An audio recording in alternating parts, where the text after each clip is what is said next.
Well, a stellar response for the government's OFS of the Steel Authority of India, or SAIL, in which the government intends to sell up to a 5% stake, which can go up to 10%. Remember that the government announced that they will be selling roughly about 20 odd crore shares via an offer for sale. They already have a 75% stake in the steel making company. There is a green shoe option to sell another 20 odd crore shares. So in total, the government may end up selling a 10% stake out of the 75% that they already own. On the 14th of January, that's today, we have the OFS that's available for subscription or for bidding by non-retail investors, and there has been great appetite.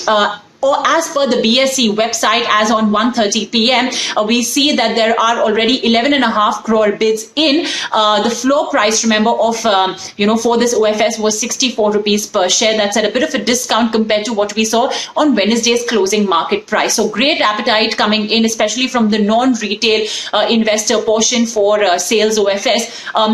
On the 15th of January, sales OFS will also open for the retail portion. So it'll be interesting to see how this pans out, especially when a major chunk, almost 55% of the OFS, has already been subscribed by the non-retail investors. Now, remember that firstly, the government has quite a lofty target. So if this entire OFS gets subscribed, which I think the possibility is quite there, it will give the government a possibility to garner almost 1,300 crores, which can go up to 2,600 crores, including the green shoe option to meet its divestment target, which, by the way, is pretty lofty. Now, remember that this is coming as well at quite an opportune time. The government, of course, has struck when the iron is hot, if you could call it that, because firstly, we have seen the share price of SAIL run up in a very accelerated manner, especially in the last 1 month. The stock price, like I mentioned, reached almost 74 rupees as per Wednesday's closing market price. Of course, it dipped a little by 7 to 8% in today's trading session. But yeah, there's a lot of interest around the whole commodity cycle, which many believe are in the structural bull run. We had Goldman Sachs as well noting the same in a brokerage note last week, this week rather.